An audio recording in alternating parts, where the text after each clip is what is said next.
Today we've got Gavin McInnes, who's joining us from New York. Gavin will be in Australia shortly as part of his national tour, discussing a number of subjects.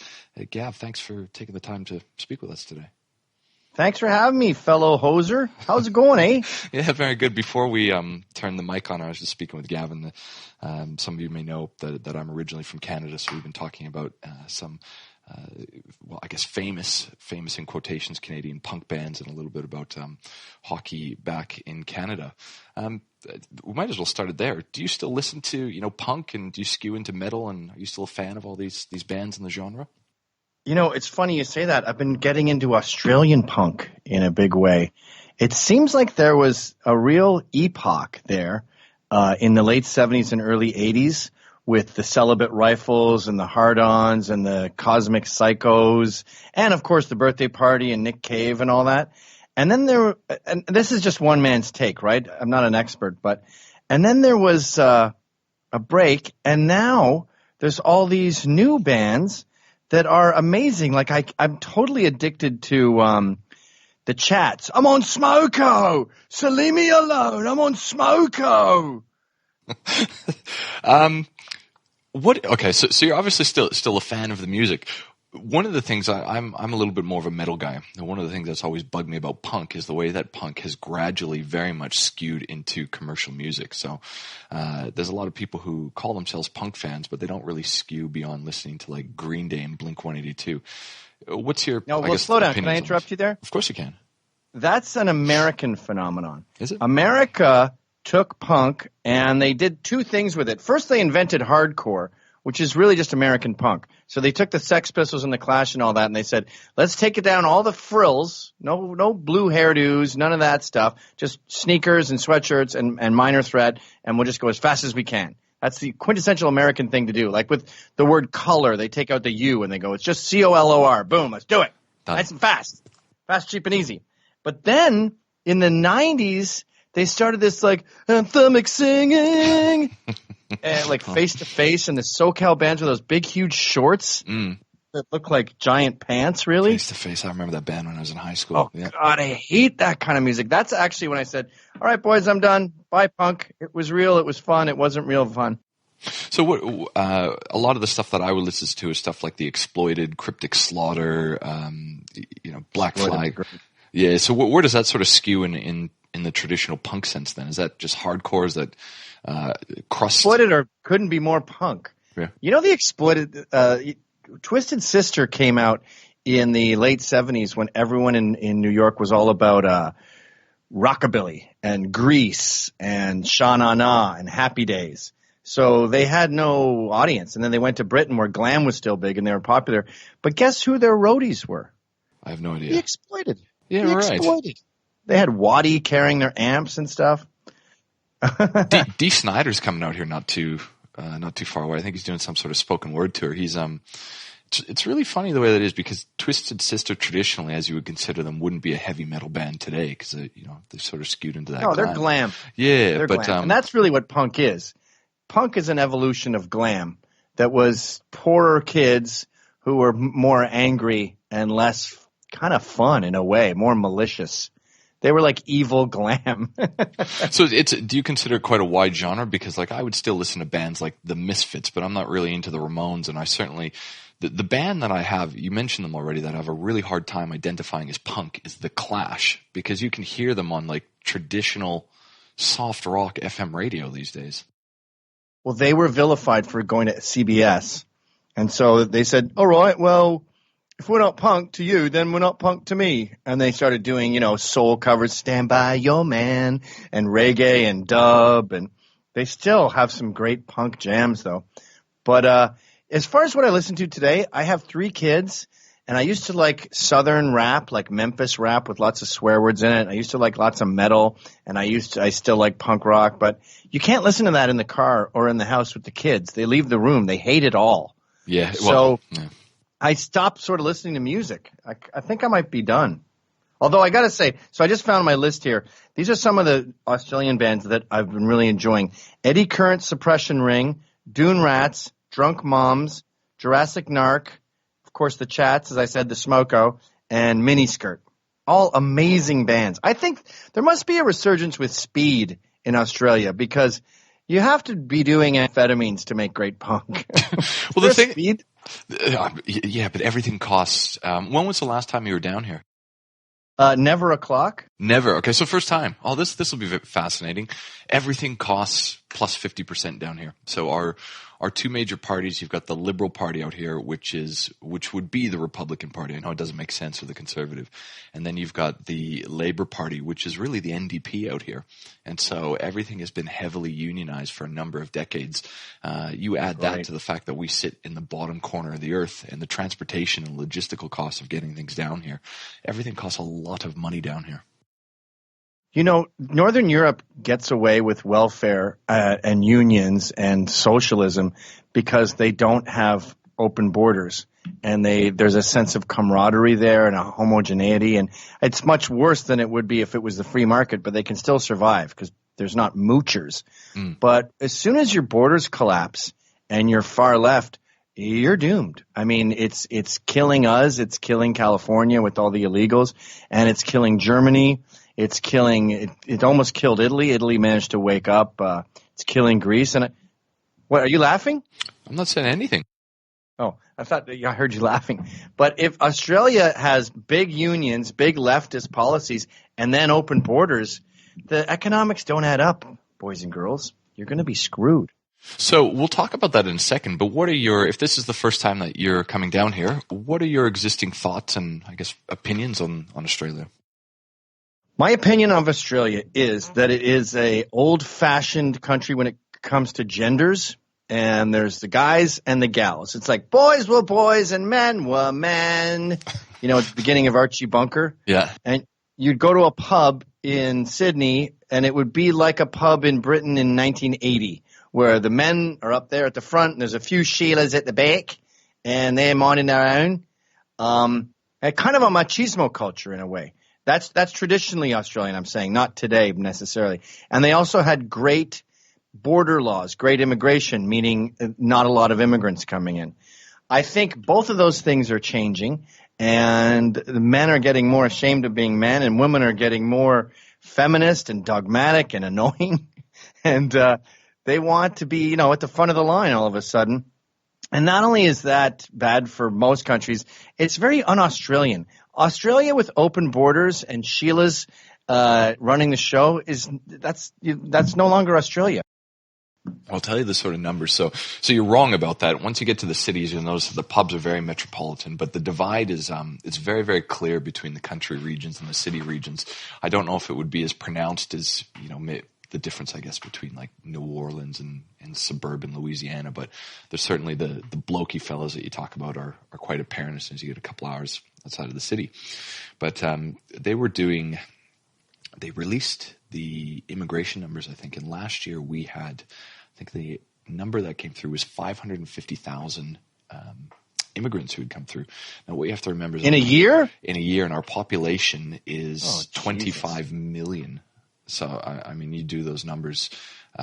Well, it's very similar. That's why I call it Hot Canada, too, because Canada has a similar problem. I don't know if they have the same number of immigrants, but what everyone always says about big countries like that is, there's plenty of room. It's almost like they think they're playing with Lego pieces, and they can all go in the top. No, they congregate in the cities. They go to Melbourne. They go to Sydney. And that's exactly what we're seeing here. They all fall into there. And so the Sydney housing market is very similar to Vancouver and New York. For a number of years, it was always on par with like London and Tokyo. But we had lived in the what we call the inner west of Sydney, because Sydney obviously borders the ocean. And nowadays, to get a traditional 1940s single-level 3-bedroom house with one bathroom is about $2.3 million. And a lot of that U.S. dollars? Well, Australian dollars. So what would that be? Probably about 1.8? 1.7, yeah, that's pretty. 1.8. Those are New York prices if you're not in a bad neighborhood.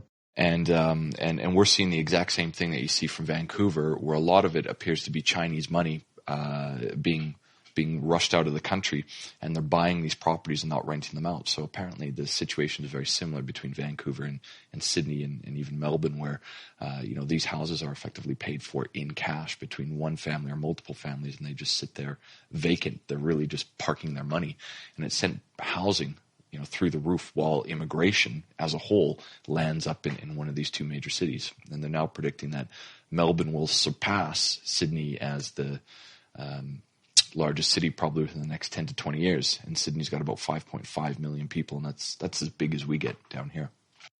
Well, you're really on the precipice of catastrophic, irrevocable changes. I mean, I'm not going on this tour to scaremonger. I'm going on this tour mostly to do comedy. But when people ask me about politics and about Australia, I'm happy to talk about it. But you get accused of being this sort of right-wing hate monger when you just speak like basically everyone's dad about politics. The political spectrum has shifted to the middle is now far, far left. And everyone to the right of that is a Nazi. The far right is basically centrism. I mean, Obama would be considered far right. Bill Clinton, those guys were against gay marriage. Hillary Clinton. Don't you find it weird now when, we'll get a little bit more into all this stuff in detail, but nowadays when, with John McCain's passing, even when you look at W as the president, these guys are now upheld as like these, pinnacle angelic figures comparatively to what they were known at, maybe 10 or 15 years ago when I originally moved over here. Well, John McCain is a unique scenario because he started bashing Trump recently. So the left loves him because the enemy of my enemy is my friend. They're willing to play dirty pool. They'll embrace radical Islam as long as it's anti-Trump. They like MS-13. They say, those people, Trump called them animals. That's not fair. Meanwhile, there was an MS-13 gang member who had just murdered a girl, and his name was literally Animal. Can you clarify this for us down here? What is MS-13? Oh, MS-13 is a brutal Hispanic gang that deals heroin, and because of our prison system passing around prisoners from prison to prison as some sort of money scam, MS-13 can spread like the Italian mafia in Italy and recruit at all the different prisons. So you get these refugees from a violent hellhole like, say, El Salvador, and they come up here and they're ready to rock right out of the gate. So it's probably the most violent gang we've ever had. It's not like Bloods and Crips where they keep to themselves. These guys spread into the suburbs and they deal heroin and OxyContin to middle-class people. I mean, they're an invading army. Really, is this what is they are. It's interesting. It's similar because I've got a few friends who work as coppers in the prison system, and you hear about it a little bit in the media. But as you know, a lot of this stuff isn't reported for fear of retribution and racism. But apparently, that's a big issue down here in Australia as well. Is the recruitment grounds for Islamic terrorism is within prisons now, because they come in and effectively, you get divided between your white or your black or your belief systems.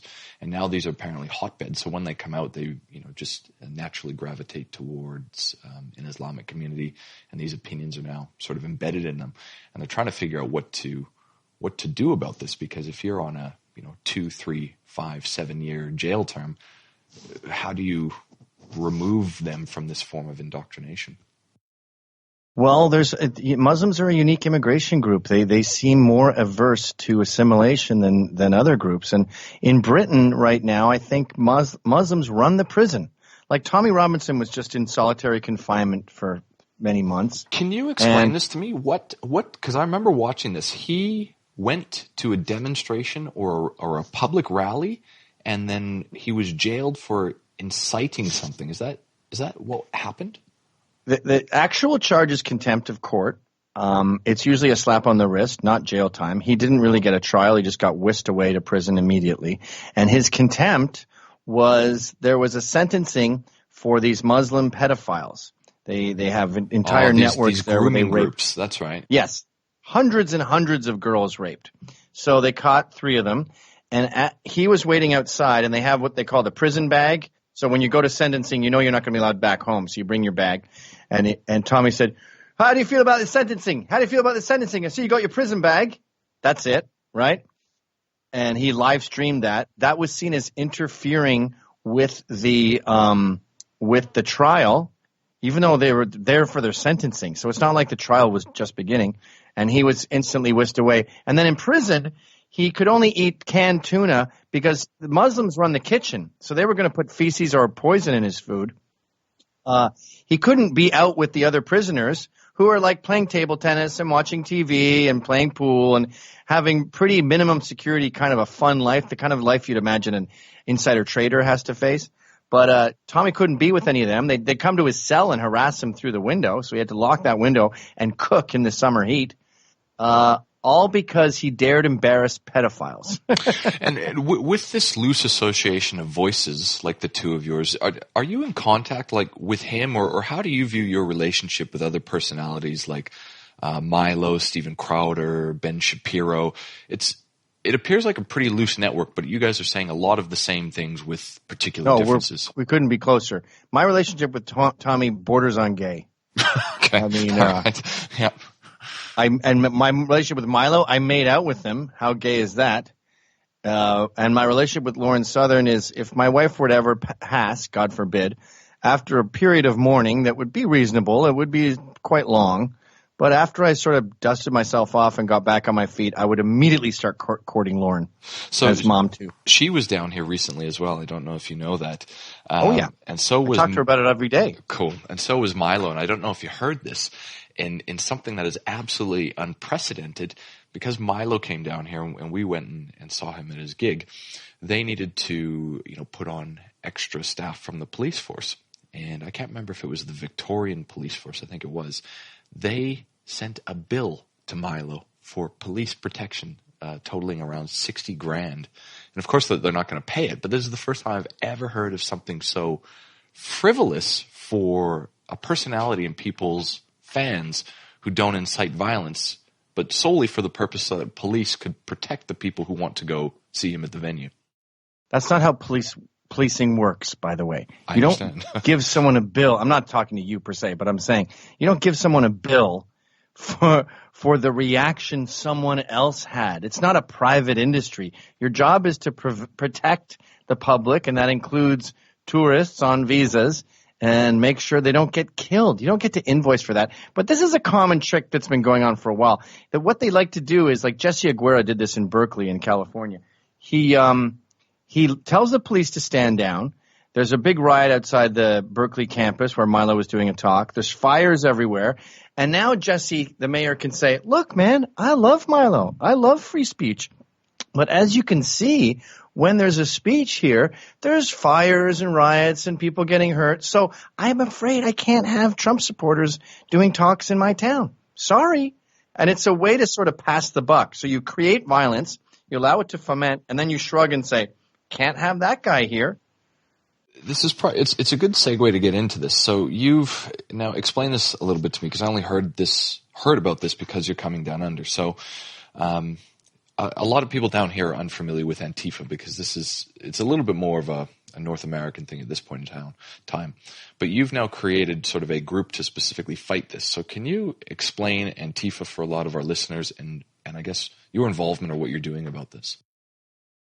Antifa it varies across the globe. I mean, they're very established in places like Germany and Europe, where they started in World War II as communists who fought fascism. Is that really where they connect their sort of lineage to? I had no idea about that. Yes, their flag hasn't even changed since then. Right. Okay. And they do strange Italian chants at rallies, like da fascista, antifascista, like speaking Italian. It's bizarre. Right. Meanwhile, the commies have done a lot more damage than the Nazis since they started. So they may have started in the right place in 1940, but it's certainly not that anymore. And now it's a lot of different things, but the majority of it is rich kids who live at home, who are the sons of academics, sons of professors, all rabid Marxists. They somehow get away with calling themselves communist anarchists, which I'll never understand. But the dangerous part is there's some other places, like in Berkeley, which is near San Francisco, which is near Oakland and Berkeley, where they take in these sort of sad waifs, these junkie kids, these punk rockers who are addicted to drugs. They take them in, give them a home, a family, and then these kids feel indebted to the ones who took them in. So they want it when they go to a rally, they want to stab someone, or just like any orphan would if he was taken in by an evil gang. And so they get really violent, these wayward waifs, these orphans who have been taken in. And then they often end up killing themselves, or they get raped. There's this guy, Mika Rhodes, who ran the Portland Antifa, and he was raping these poor kids. MICAHRHODES. This is what happens to these. Or there was a kid named Noah in New Orleans who committed all kinds of acts of vandalism when Trump was elected on behalf of Antifa, and then he saw his sentence was looking like 10 years, so he killed himself. Yeah, okay. So what? It's a mess. It's got nothing to do with anti-fascism, really. It's well funded. A lot of sort of lawyers, a lot of female lesbian lawyers seem to be at the top of it, and they get Soros money, and they don't spend it on the lower echelons. And then you have these the Antifa that are sort of like the foot soldiers of these rich leftists, corrupt leftists, and their job is just to riot and hurt people. Can you explain? And they do. We'll talk about your organization, but you mentioned Soros, and Soros is one of those names that's up there with, NWO or New World Order and Illuminati. Is there any actual connection of sort of Soros funding all this sort of stuff, or is it all? It sounds a lot of Alex Jones type stuff to me. Yeah, well, Alex Jones is a conspiracy theorist who's often right. The majority of the time, he's right. In fact, I could list on one hand the times he's been wrong, and the deal with Soros is all you need to know about Soros is from his own books. Like all these allegations that he was a Nazi, they come from Soros. He talks about when he helped the Nazis round up the Jews. And can you imagine someone on the right surviving that kind of scrutiny? They have the gall to call him a Holocaust survivor when he helped Nazis round up Jews. And he goes, I was only 14. I was just an innocent angel. And then he looks back on it and says, I don't regret it, though. It was the best time of my life. And you go, if Trump knew someone who said that, we wouldn't hear the end of it. Because it's Soros and he donates billions to left-wing causes, they give him a pass. Now, does he hand Antifa checks every time they stab someone? No. But I believe that when he funds Black Lives Matter and other groups that are above them, they help organize it. They're the ones who make the signs. They're the ones who get it out there. So there are well-funded people above the Antifa thugs, but I don't think Antifa are smart enough to get paid. Although a lot of protesters will get like $100. I've met them. Really? Where they get a one-pager on what the protest is about. This isn't Antifa now. This is like any kind of liberal rally. They get a one-pager on what the protest is about, and they just go there for $100. And that's definitely Soros. Now, to get conspiratorial, I can't prove this, but I think that he has some homes. I've heard he has 2 homes that some activists live in Oakland that take in these wayward kids, these street kids, and help them become Antifa. So that's probably the closest that an Antifa bum would get to Soros money. But he still has a massive influence, and he's open about it. Like, check out the kind of money the Soros Foundation has donated to left-wing causes. It's a lot. Yeah, right. Okay. So how do you see, you're talking about Soros and I guess admissions of Nazi sympathizing. Now, if we go to your Instagram, in Anal Chinook, in this band that used to play in, there's photos of you, with swastikas and stuff, and especially with your role sort of as a provocateur. How do you have a hard and fast line yourself of when it's sort of okay to do this versus when you're really just trying to annoy people? I have a swastika on my chest crossed out. Right. Okay. That makes sense. But that's the way these stories go. You have a swastika crossed out, and people just hear the first 4 words. You have a swastika, and then the story gets legs. That's the kind of scrutiny we have to go under. Didn't you wear a swastika? Yeah, crossed out on my chest. We got beat up by Nazi skinheads on a daily basis back then. It was a war. So how do you view yourself these days? Like, in terms of, I almost find it a bit sort of Kaufman-esque, but do you consider yourself a comedian, a political commentator, a spoken word artist, a provocateur? I kind of see myself as an artist and a fighter, and my pugilism is with ideas instead of fists, and the art is using the language to tell stories and to get a message across and to change the world. My highest priority right now is getting more families, less divorce, more proposals, more marriage, more babies. I don't care what race you are or who you are, as long as you're just sticking by your wife, making more kids, and being employed. But as far as what my profession is, I don't know. I guess I'm a TV host on the internet. Yeah. Have you always held, because you were one of the founders of Vice. And so when I think about Vice as a brand, I don't connect that with sort of the idea of a nuclear family and a man who works a white collar job. So how did you get involved in Vice, and how have have your opinions mutated into this person, or what was sort of your path? Yeah, I think I kind of screwed up. When I was at Vice, I was a young man. We started it when I was 22, and we were punk rockers, and we were in bands, and we were doing drugs, and we were partying, and we were having threesomes, and we were getting in fights and jumping off buildings and crashing cars, and it was like Jackass. And I don't think there's anything that wrong with that. I maybe went a little too long. Like, I went well into my 30s with that. And I wish I got married sooner. I wish I had these kids sooner.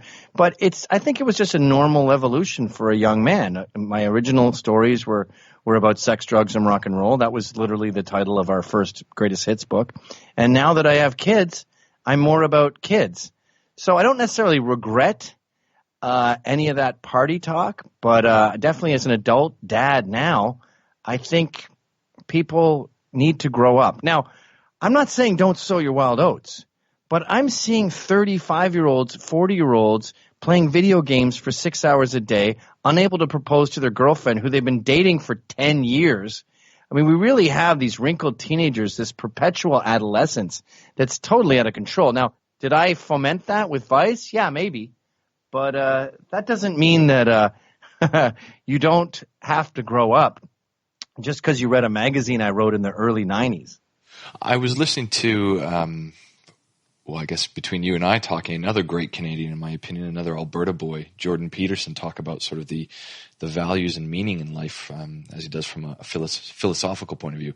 And he was saying a lot of these sort of same things of why people these days are so empty. And it's because they're filling their time with things that don't matter. And a lot of this could be media or video games, and talking about, the idea of the most important thing that you'll do is raise kids because they provide meaning if you never have it. And as we'll talk about a little bit, talks about all these, barren women as they enter into their 40s and 50s. You sound like you're saying a lot of those same sort of things. I've experienced the joy of fatherhood, and I want to share it. I want to share my joy. I see all my friends, my childless female friends that I went to high school with, and they're miserable. And they're asking me dating advice. And I feel like saying, honey, you're 45. That ship has sailed. I don't have any advice. No one wants you. You waited too long. You focused on your stupid career that you don't even like.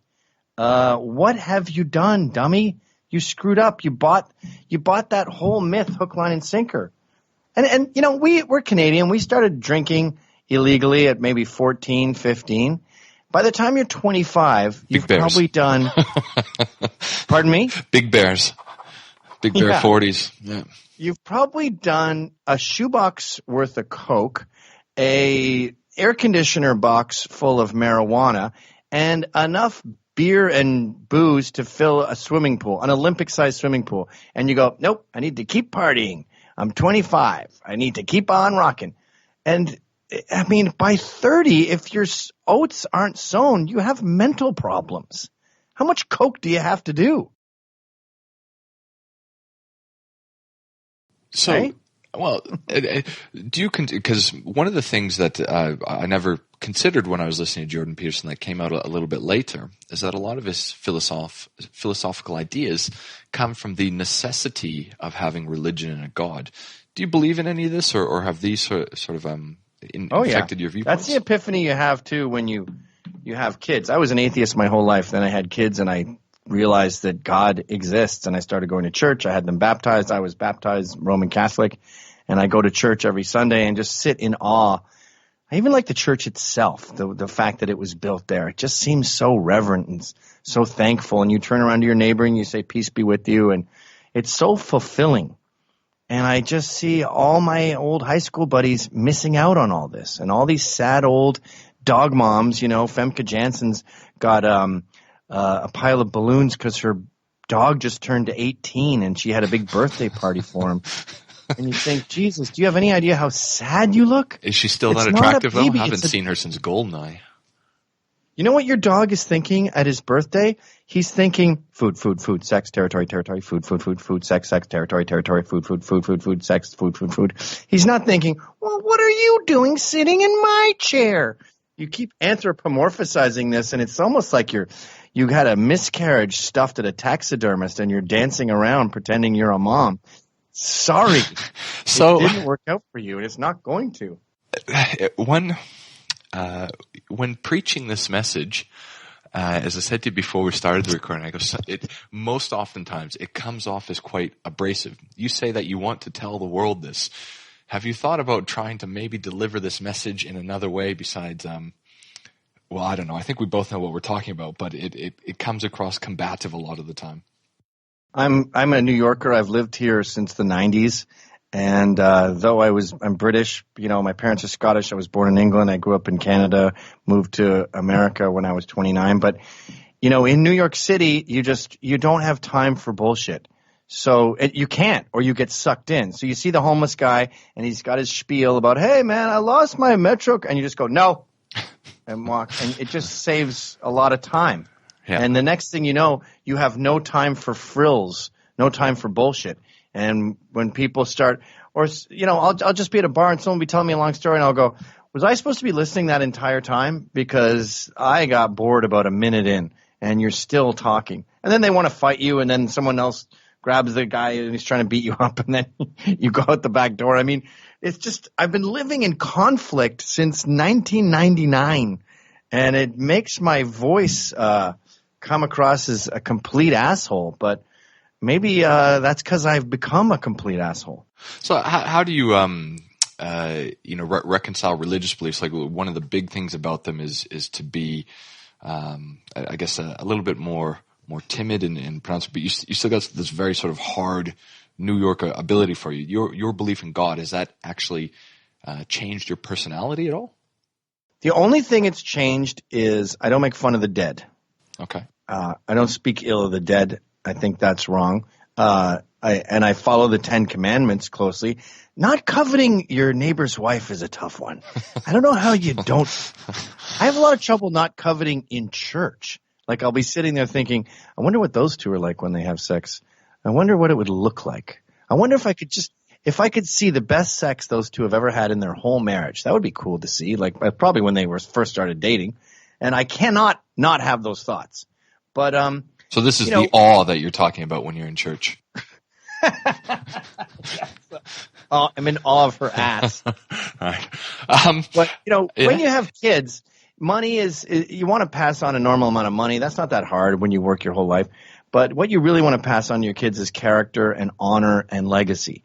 And those are all within the Catholic Church. So, when I tell people to fuck off, I don't necessarily see that as anti-religious. In fact, Tom Shalhoub is a guy who helped me out when I was first getting into Catholicism. And I said, what about the death penalty? Aren't you murdering someone? And he says, yeah, you're also murdering someone if they're a mass shooter and they come into a McDonald's and start killing people. The death sentence, death row is self-defense. This guy's a murderer. We're getting rid of him. That's still within the Catholic Church. Now, a lot of Catholics disagree with that. But you can still be tough. And when you join the Knights of Columbus, you take an oath to defend priests and defend Catholicism. And there's I can't really divulge too much, but there's the initiation to the Knights of Columbus is pretty violent. So I don't see being tough and standing up for what you believe in and not letting people walk all over you. I don't see that as irreligious. How do you end up in Roman Catholicism, which has it's got a very pronounced hierarchy? There's some of my religious friends who consider themselves Christians, and I'm sure you'd already be aware of this. Think of the Pope in this sort of hierarchy as the epitome of the devil and anti-Christianity. How did you sort of funnel or find yourself within that denomination? I don't have a good answer, and I don't think it's important. Charles Murray, he's got a great book he wrote for interns, and he just wrote it as a little like guidebook. It has things like don't say like too much, but it's called The Curmudgeon's Guide to Getting Ahead. And in it he says, choose a religion. And he said it doesn't matter what one. I think his wife may have chosen Amish, some weird religion like that. Or Glenn Beck, when he was deciding to embrace religion, he had one question. He said, "What happened to Gandhi? Is Gandhi in hell?"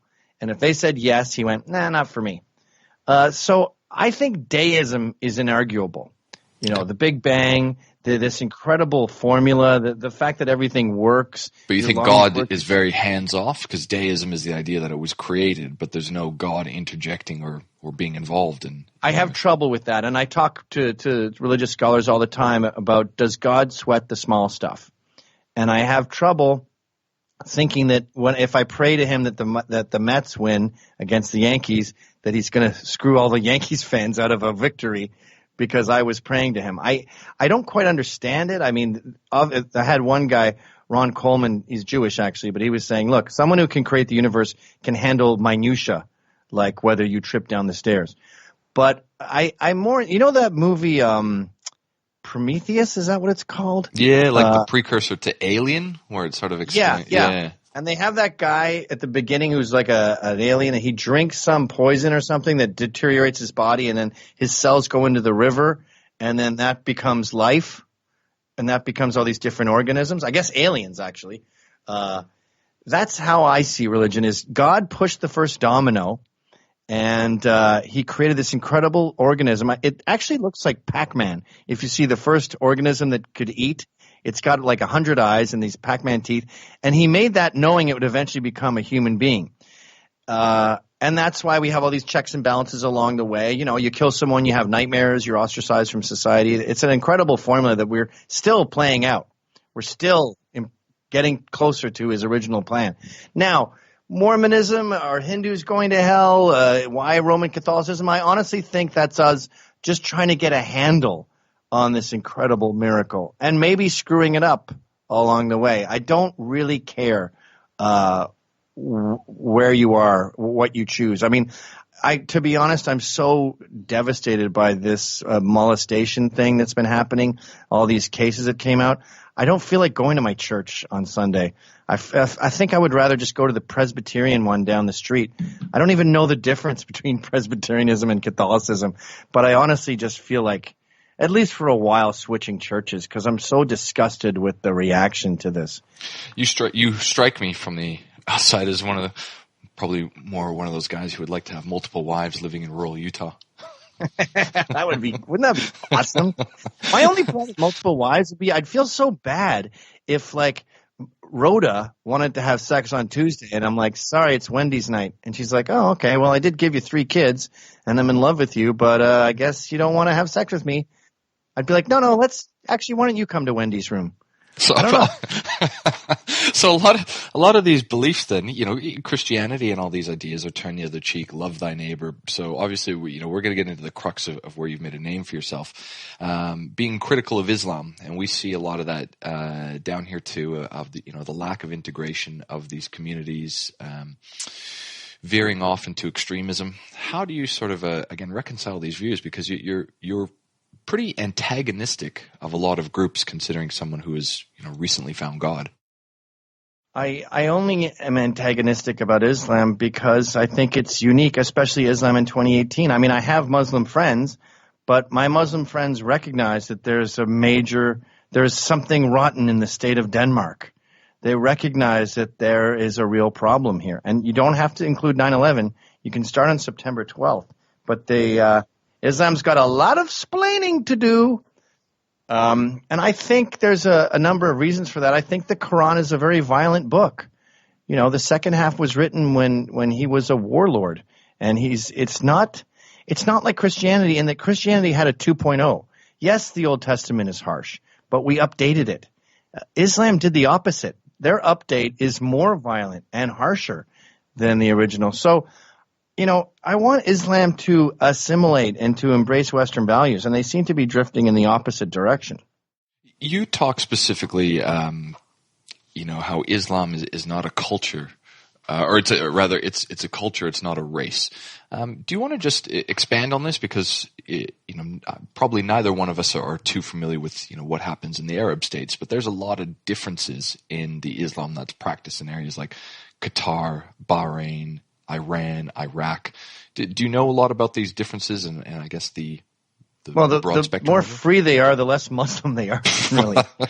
But they got a Full stop. saying. Is that it? Next question. They got a saying in Islam: if it ain't Sunni, it's Shiite. And there's incredible conflict there. I mean, the worst place to be if you're Muslim is a Muslim country. There's no place where Muslims are killed more than Pakistan and North Africa and Afghanistan. They are their own worst enemy, literally. So do you know much about why this Wahhabism has taken foundation? Because it is pretty much the most sort of violent sect of it, isn't it? Yeah, you're not going to like this. This is kind of controversial, but I think inbreeding is a big part of it. I heard you talk about this on Rogan on his podcast. So I guess feel free to give us the top level of that again. A major problem with Islam is marrying your first cousin, and Muhammad made it very clear there's nothing wrong with that whatsoever, and that's just genetically false. It is a very dangerous thing to do. Not just once and twice, but for generation after generation, you keep doing it, and you sort of defy evolution and end up going backwards, which is why Iran in 1960 looks like the Jetsons, and Iran today looks like a cave, because they've somehow gone back in time. And I think inbreeding is a big problem with that. And that's a big problem with Muslims in Britain, too, because they not only are they now inbreeding in their big countries, they're inbreeding out of a smaller group.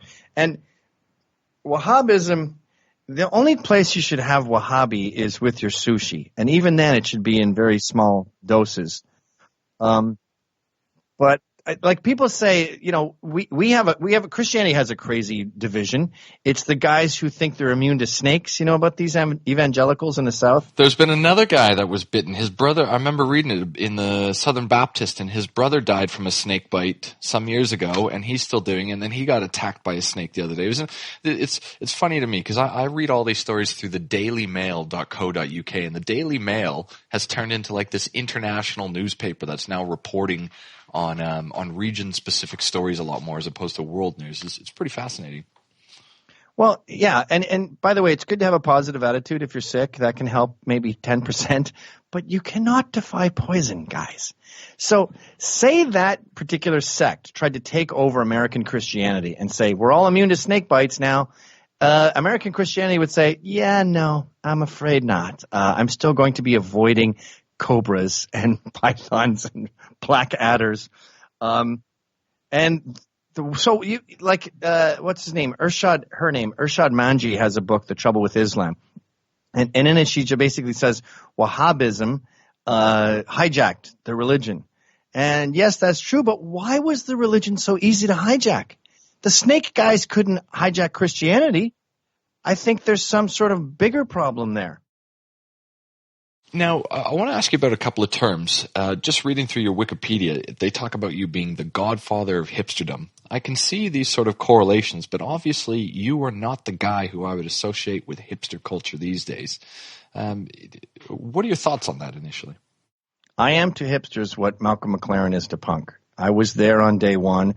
I think it happened because I was doing this column called The Do's and Don'ts. And it was basically the do's and don'ts of being a hipster.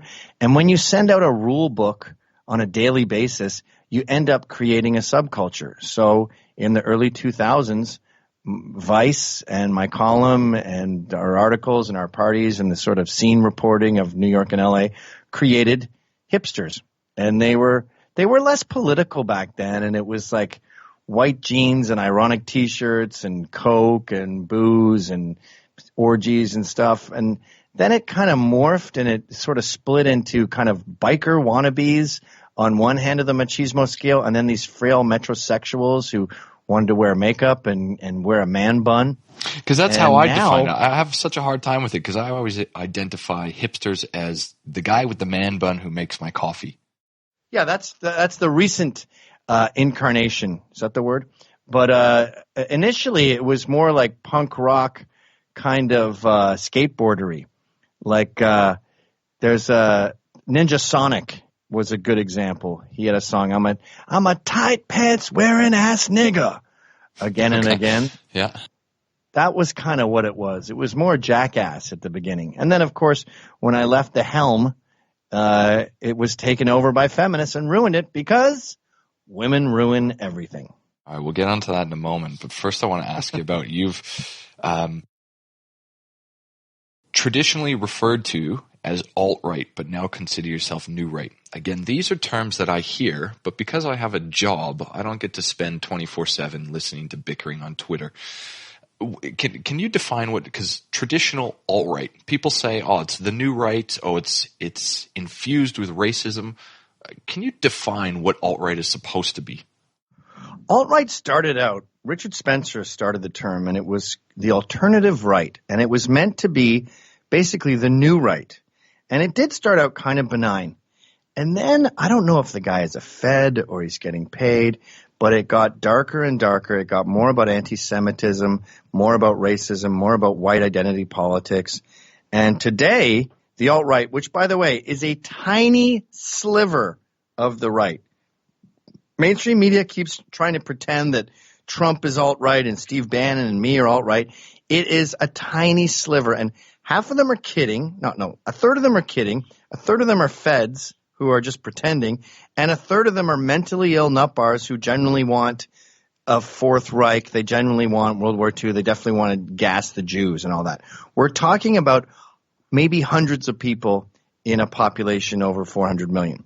So a totally irrelevant group, but they are very similar to Antifa in that they are atheists, they are socialists, they don't want democracy, they don't like Trump, by the way. Now this is alt-right or new right? How are we defining this? The alt-right. The new right okay. That's an old term. It was around in Australia in the 80s, I believe. If you look up new right on Wikipedia, you'll see it's always been sort of a libertarian conservative thing that's socially liberal and fiscally conservative. Basically normal stuff, like your dad. Your dad is new right. Everyone's dad is new right. Okay. So who would actually be alt-right then? So because all of this is still, when you apply it to American politics, is about sort of the Republican Tea Party. So where would you find sort of an atheist anti-Trump alt-right, considering alt-right came to Richard power Spencer. on the back of Trump? So that's it. So it really has no real connotations then to Richard Spencer is one. Chris Cantwell is one. I guess Jared Taylor maybe, but not really. I think those guys like John Derbyshire and Peter Brimelow, they drift more into the new right. They're not that hung up on racial politics. I mean, I guess Jared Taylor is. But Jared Taylor, he doesn't want blacks to go back to Africa like Richard Spencer does. Richard Spencer wants an all-white America. But it's just like the way Antifa hogs up so much of the political discourse with their bullhorns and their yelling. It's a tiny, tiny group representing a massive swath of the political discourse. They don't exist. Okay. They don't matter. They don't have political sway. They don't have kids, and they never will. I don't even know if they believe what they say. So when we talk about new right, because this is it's quite fascinating to me because, again, I sympathize with Trump. I understand what he's doing. I get that he says a lot of stuff, but I care more about his economic policy.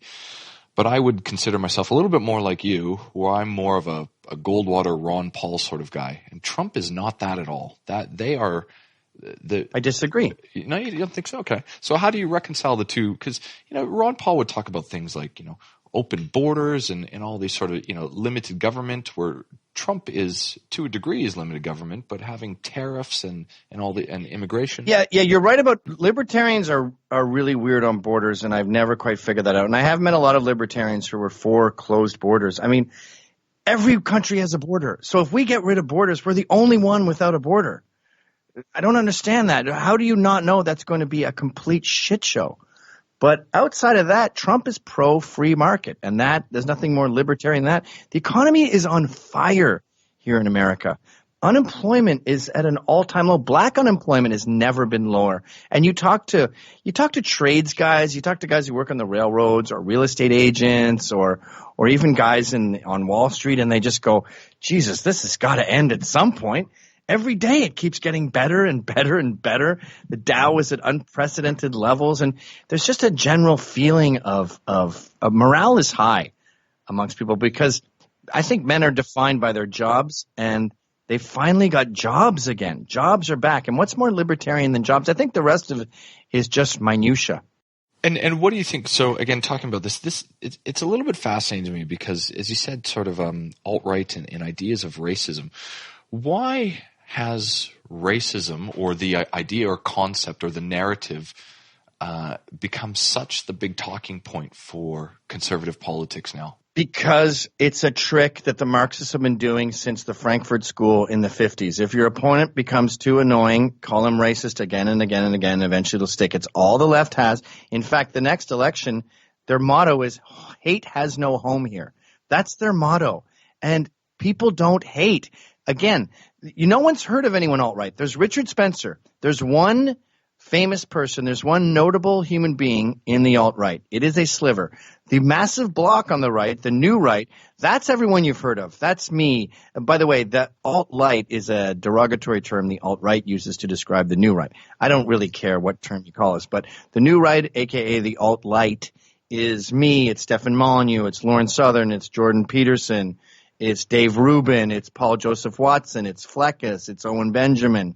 It's everyone with a voice. And that's what's frustrating, too, about all these allegations. And what makes them so fruitless is you can look me up. I've got thousands of videos, thousands of articles. I've written way more than Jack Kerouac or Hunter Thompson. I've probably written more articles than Dostoevsky. I'm not saying I'm as smart as him by any means, but I've got tomes and tomes of stuff out there. And to go through it with a fine-tooth comb and find a racial epithet from 20 years ago is just disingenuous. It's very clear where I stand. It's very clear where Lauren stands. All you have to do is talk to us, and you can tell that our politics are just normal adult politics. There's nothing racist. There's nothing anti-Semitic. There's, yes, you could argue there's some sexism and some Islamophobia in there, but I think there should be. You're not a healthy dad if you're not a little bit sexist. And so what do you think? Because what's fascinating to me is Trump has clearly sort of become the most hated president that we can see from our lifetimes. But I don't. Where are you getting that from? I mean, the media narrative on him. Again, that's as a I total said, and utter lie. His approval rating right now in August, 2 years in, is 47%. For Obama, it was 43%. He is more popular than Obama was at this time. But the media, the fake news, just lies constantly. This summer, 90% of the articles about him in mainstream media were negative. They do not reflect how the people feel. He is dearly beloved. I'm not saying that he's not. I'm just saying when I get the media, and you have to remember that we don't, we get some Fox channels, we get Sky, I get that as well. But we have our own national broadcasters out here, and as you would know, it's not positive what we get from them. But that's not really my question. The media class, they're lying. They're like the BBC. I was just in England, and I'd be watching something interesting, like it would be about, I don't know, the history of the airplane or some mass murderer, the Cray brothers back in the 50s. Oh, this is an interesting documentary about thugs. And inevitably, in the last 5 minutes of the doc, it would go, of course, in the age of Trump, things are getting dark again. And then they'll have footage of Nazi skinheads from Italy in the 80s and like someone Zeke Heiling, and then they'll have Trump making a similar gesture, and they'll go, so we can only wonder if a new breed of craze will come out in the Trump era. And you're like, Jesus Christ, you guys are like a funnel. Everything has to come back to Trump. So, well, this is where I'm trying to go with this. In my opinion, Trump can certainly get reelected, but my question to you is, what play do you think the Democrats are going to come out with? They have nothing. They literally have a sentence. Hate has no home here. It's on their tote bags. If you go to the DNC site, you can see it's their T-shirts, it's their lawn signs. What kind of boob puts a lawn sign on his front lawn that says, hate has no home here? What else do you have on your sign? I love my wife. I don't beat my kids. I eat food. I go to the bathroom after I've had a cup of coffee. What kind of idiotic slogan is hate has no home here? It means I'm not racist. And yeah, how many racists are there? It's so frustrating that we keep talking about racists like they exist. Oh, well, I'll tell you the other thing that drives me nuts every day when and again, I want to get to this question first, but every day when I read the news talking about how the only reason that this woman or person hasn't cheated is only because that she's a woman, but that's a separate issue. But what I'm saying is that last election they ran Hillary. She capitulated under Trump, but the closest one to her was Bernie Sanders, and there's videos of Bernie Sanders getting booed off stage by groups of black Americans who are calling him racist. So what I'm actually saying is, when they go through primaries, who the hell are they going to pull out to run against Trump? No one knows. And by the way, Bernie was beloved. I don't appreciate that. One of my relatives voted for him. I almost fainted when I found out because the guy's very intelligent. But Bernie was well loved, especially by young lefties, and Hillary stole the nomination from him. And if yes, there was 2 black nut bars who grabbed the mic from him at a Black Lives Matter thing because they are mental patients. But I don't really think black people hated him that much. I think that he had a better chance of winning than Hillary, unfortunately. And she stole it from him. So I guess that is fortunate ultimately as a Trump guy. But if you would go to a Hillary rally, there was hundreds of Bernie supporters screaming at her, and the press totally ignored them. Mike Cernovich is the only one who brought out a camera and documented this massive anti-Hillary movement from the Bernie bros. Well, it's like there's people that would actually be taking photos of Hillary rallies, and all the camera angles would only show her on stage, because as soon as they went to the auditorium, oftentimes in these venues, there'd only be like 200 people there, max, in like a 3,000 seat venue. Yeah.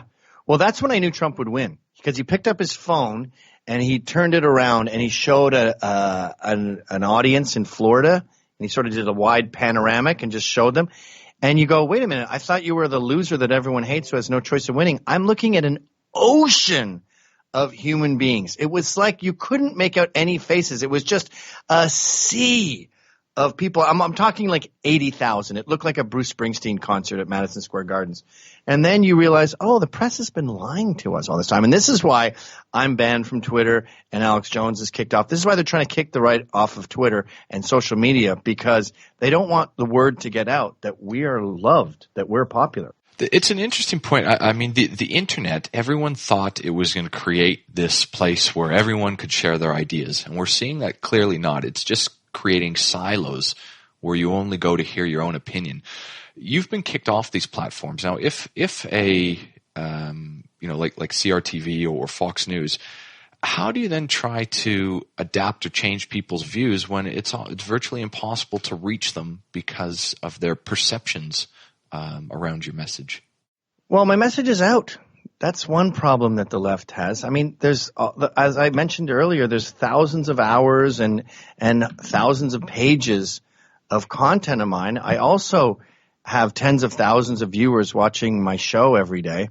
And also things like this tour. Like, I got the call from Australia because I was banned from Twitter. So the more they try to ban me, the more my message gets out, because people go, who is this guy? Look at Alex Jones. He made $5 million when he was kicked off of social media. How did that happen? His app became the #1 app in the country. Right. Okay. And Google would try to hide it. They'd only show you #2 and down because they didn't want to concede that he was now #1. So it's a fruitless endeavor to try to shut us down because our audience is already there. We mentioned this briefly. So this is sort of the other big talking point is your beliefs on feminism. As I said, frankly, I don't really care about it. But as I said, when I read the news, I'm getting sick and tired of just reading about how downtrodden women are. The fact that because they got up and went and did their job, that they need to be, renowned for being a lioness or queen. Feminism may have had a point a long time ago, maybe in the 60s, where they said if a woman wants to work, she shouldn't be a pariah. Yeah, that's fair. But since then, the 80s and up, it's just women trying to be men.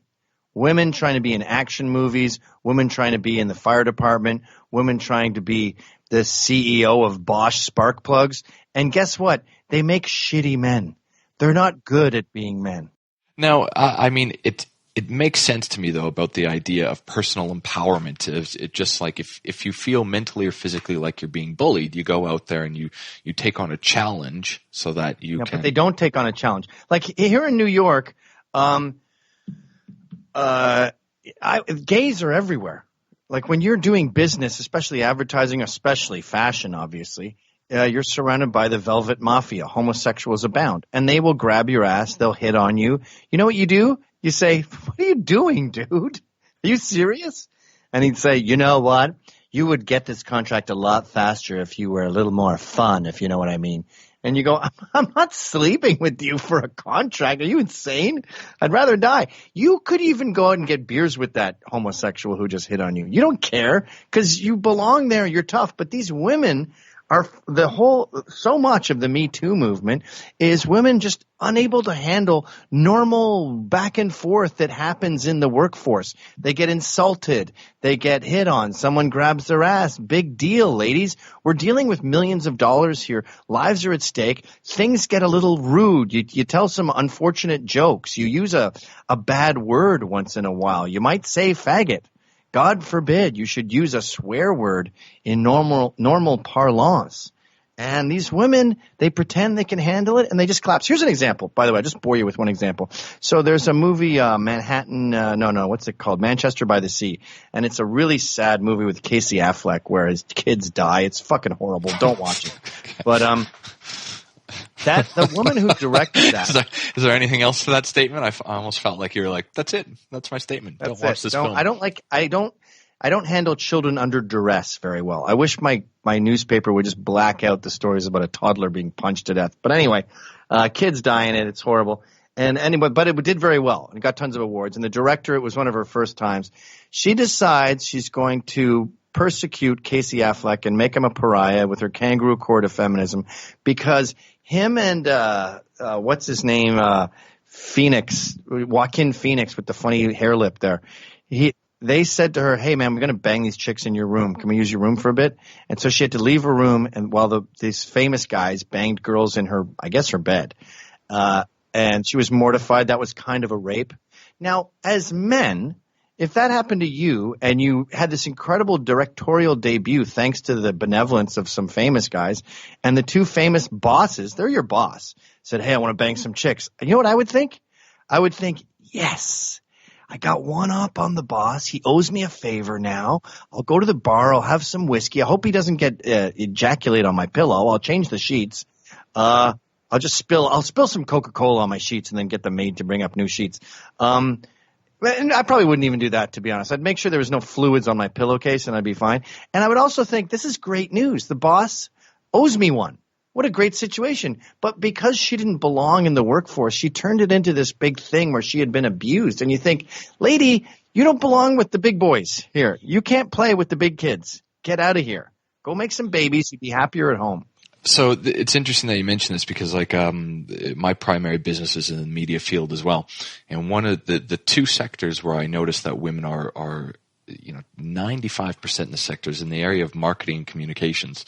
And I'm sure you would notice this yourself. Yeah, marketing is really hard. You have to spend some man's money. Isn't that? Don't they always end up doing what they'd be doing at home? Like they make great real estate agents. Yeah, because they're showing a home. That's what they do when you come over. Here, let me take you on a tour of our new house. Or they're always managing appointments. Like they'll have a little book and, oh, you have a meeting at this time and you have to do this. They're always doing PR and keeping a schedule. They're saying, I'm not no man's slave. I'm my own person. What do you do? Oh, I keep appointments for my boss and make sure that he's, his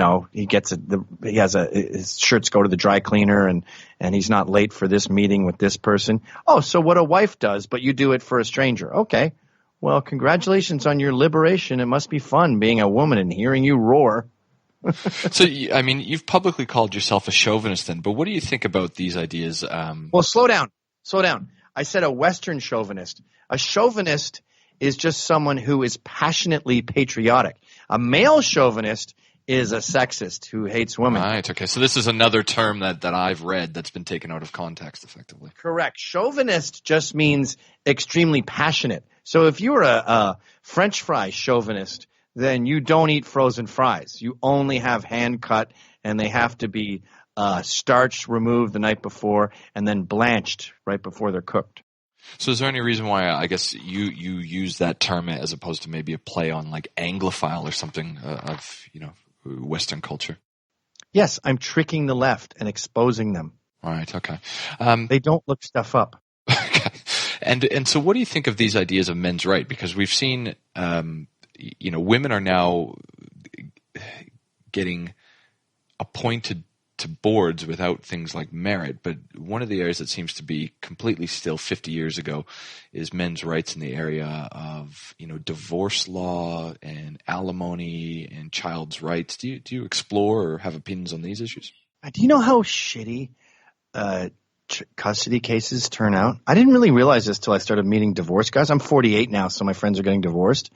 You get to see the kid on Wednesday at dinner, and then every second weekend. I go to my buddy, I go, that's just a good uncle. And then, in New York, you go to work till 7 or 8 p.m. Kids go to bed at 8. So that Wednesday is shit. That's just like munching on a hamburger if you're lucky, and then they're off to bed. So that's every second weekend. I see my neighbor's kids every second weekend. I'm closer with my neighbor's kids than most divorced dads are with their own kids. And then the sad thing is that they get out of sight, out of mind, and the kids love them less and they love their kids less. They end up loving their stepchildren more than their own kin. It's fucking depressing. But I think the MGTOW guys, MGTOW, men going their own way. No. I respect those dudes. Everything they say is true. There is a war on men. Male suicide rate is up. I just don't go in the tank for them because they are about giving up on women entirely. And I'm not a quitter like that. Like, I live in New York City, a liberal hellhole. I'm never leaving. I'm happy to sit here and fight every day. I want men and women to get back together again.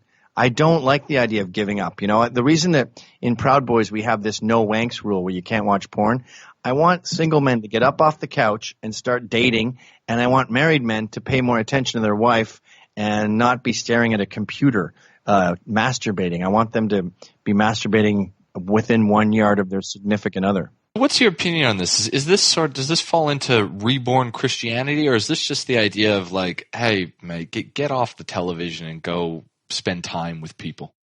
In retrospect, I'm realizing that's what it is, but it started as a dare. It was sort of like that Seinfeld episode where they stopped beating off. And what is it? Master of my domain. Yeah. Dante Nero is this comedian here in New York, and I would have him on my show a lot. And we were talking about porn, and I can't remember what we were even talking about, probably that it's unhealthy. And I said, we should go 10 days and not look at it, not masturbate, nothing. And he goes, 10 days? Let's do a month. And I said, all right, let's do a month. And we shook on it. And then I'd be texting him going, Dante, are you singing while you walk down the street? And he goes, dude, I have been laid 3 times this week, and I went to the gym and was bench pressing twice my amount. We both noticed that we were gaining superpowers, and I was just more in control of my situation. If there was sort of a meeting, I would take control of the meeting and be totally on my game. It's almost like when you stop masturbating, you feel like you had a 12-hour night's sleep and a giant breakfast, and that's how you start the day. You're just better. So we just started as a thing through trial and error. We just sort of accidentally discovered it's got nothing to do with Christianity or anything. It just works. Try it. Well, I'm married, got the kids, so yeah, no worries. Happy to. You're still looking through your Instagram. We spoke about this briefly before we turned on the mic. You still retain at least elements of Canadian culture. I saw Great White North. You got some Habs gear. Do you consider yourself? I just got back. I was just in Niagara Falls and Montreal and Perth and Ottawa. I miss Canadians a lot. They're so, you say that I'm coarse and it's from New York, but Canadians swear like hell. And they're down for a fight. They're always like, they're very polite. But if you spill their pint, they're going to brawl. They're just a very sort of – I know they're seen as sort of polite and quiet, but I find them to be a very gregarious folk. They want to go out and do stuff. They want to cannonball off the dock into the lake. Have you ever seen that there was a short skit that runs for a couple minutes about these Ontario or Prairie hockey boys, and one of the girls brings her boyfriend over, and he's sort of this city slicker, and they just pummel the snot out of him. You seen it? This comedic skit? No, I don't think I have. No, I'll have to send it to you. It's very good. But that's Canada in a nutshell. It's a fun place to go, and people are interesting there. And by the way, speaking of diversity, it worked for the most part. Now, they used Indians who were coming from a British Commonwealth, just like Canada, and they used Sikhs, who are basically Indians. But outside of a looming Muslim problem, as we just saw with the shooting on Danforth in Toronto, it's actually gone pretty good. What do you think is the difference to that? So, like, Australia has I mean, I don't know if you know the numbers, but obviously I'm over here. A quarter of the population wasn't born here. And we've got substantial communities of like Lebanese, Chinese. Lebanese are great. They assimilate well. Yeah, you're right. Well, the big thing, because they came over from the Civil War, so we've got about 50-50 between Muslim Lebanese and Christian Lebanese, and they've settled down. And we've got the second highest population of Greeks, I think, outside of Greece. Greeks are cool. Yeah. Have you noticed, by the way, people are only good in bed if they're near the Mediterranean? Now, this is because I've been there before, but I, other than that, that's very. No, you need women in Toronto are terrible in bed because there's no link to the Mediterranean. Women in Ottawa are good in bed because they're mostly French, and the French are linked to the Mediterranean in that the south of France is on the Mediterranean. So it can be very tangential. It can be 6 degrees of separation, but if there's no link to the Mediterranean whatsoever, don't go to bed with her. It's going to be really boring. This is an interesting talking point that I'll ask you about that I've never heard you comment on because it's never really come up. But being both Canadians, what do you reckon about French nationalism within the country and the separatist movement? I hated it when I was there and I was an Anglophone who spoke French with a thick English accent. I hated the policing of it. And they literally have language police who go around with Polaroid cameras photographing your store. But now that I'm not there anymore, I look back in retrospect and go, nice work, guys. I mean, you have the same accent you had 400 years ago. That sounds like I'm criticizing them, but it's actually impressive. And there's parts of Queens here in New York that, like Astoria or Flushing is China. Like there's no English signs. Everyone's speaking Chinese on the streets. You honestly don't know that you're not in Beijing when you're in Flushing. And there's parts of South Brooklyn that are completely Russian. Russian signs, everyone speaking Russian. You don't need to speak a lick of English to be there. And those are basically fifth columns that exist here in New York. And Quebec, you can't do that. Everyone has to speak French. Everyone has to appreciate French culture. And all signs have to be in French. And it sucks when you're not French and you live there. And it's probably a big part of why I left. But in retrospect, it's pretty impressive. Interesting. Same with the Amish and the Hasidic Jews, by the way. The fact that Hasidic Jews can live in New York City, totally surrounded by this hedonism and drugs and corruption and violence, and still maintain this hundreds of years old culture is nuts. Maybe it's not 100 years. What is it, 1850s, I guess? I don't know. I have no idea the origins of Hasidic Jews. It's just amazing that they can retain that culture. I think we could take a lesson from both of those groups. Yeah, with that pressure on the outside. Yeah. All right. So look, I mean, we're here mostly promoting your upcoming tour to Australia, but it's quite interesting doing a bit of a retrospective on your career where you found advice, created this sort of hipsterdom and where you are at now with sort of these traditional family values and parenting. One of the things that you tend to notice about guys who are a bit shocking like yourself is they can only sort of keep that up for so long. So where do you sort of see yourself going in the future with your message and to be really blunt about it, to stay relevant when you know that there's going to be more people like this sort of, carrying this message into the future? As long as the free market carries me. I got scooped from Rebel by CRTV because I had value to them, and I got offered this tour and it's selling out because there was value there.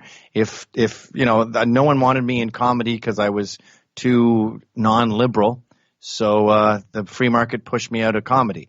I just keep doing whatever the public asks for, and if there's no longer any interest, then I won't do it anymore. I don't have to work to stay relevant. I just do what I'm doing, and if no one likes it, I guess I'd stop. I mean, I've gone down a lot of avenues that weren't fruitful, and I thought, okay, well, that's not something that anyone wants me to do, But I was in a band called Leather Ass Buttfuck in the early 90s. I was in Anal Chinook. I was in a band called Phlegm in 1986. So this is not an act. I'm not running out of steam. This is just my personality. And if people enjoy it, then I'll happily take the check and do the dance. But if there's no check, I won't do the dance. If it makes dollars, it makes sense.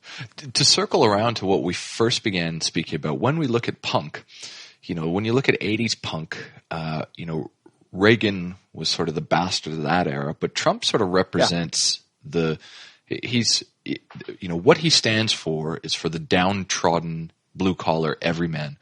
Why don't you think any people within punk culture are standing up or at least recognizing that as opposed to just calling him a racist and a bigot? There's very few. I don't know. Like when I was a young man, punk was obviously very left, but there was also a lot of dissent. There was bands like Fear that would have an American eagle on the front, or there was the Forgotten Rebels saying "Bomb the boats, feed the fish." There's Sid Vicious wearing a swastika T-shirt. They were able to have some variety, and now it's just like Trump sucks, Trump sucks, Trump sucks, Trump sucks. One of my favorite bands from the 80s was Crass, and they said, what was that song? I think it's called White Punks on Hope. And they said, objecting politics and blindness, a Marxist con. And they said, something about marching in the streets. Black man's got his problems and his ways to deal with it. He doesn't need help from you white liberal shits. If you take a closer look at the way things really stand, you'd see we're all just niggers to the rulers of this land. And I thought calling out this obsession with racism as a Marxist con is kind of a right-wing thing to say. And these guys were anarchists who hated all government. I'm actually become friends with them since in my adulthood. We go there to Dial House every summer. Go to church? What? Go to church? No, they don't want to come to church. Although I think G. Vaucher, the artist behind the group, I think that she appreciates church in her old age. Actually, she took me to a church once. She took me to the oldest wooden church in England. It was 700 years old, and she showed me this little hole on the side where the lepers would put their hands in, and you'd give them change through the hole. So she reveres traditionalism and architecture and stuff. But it just seemed like things were more free and more colorful back then. That's my real problem with all this censorship is it's anti-color, it's anti-fun, it's anti-variety. Look, that's probably a good place to end it off at. You'll be down here in a few weeks.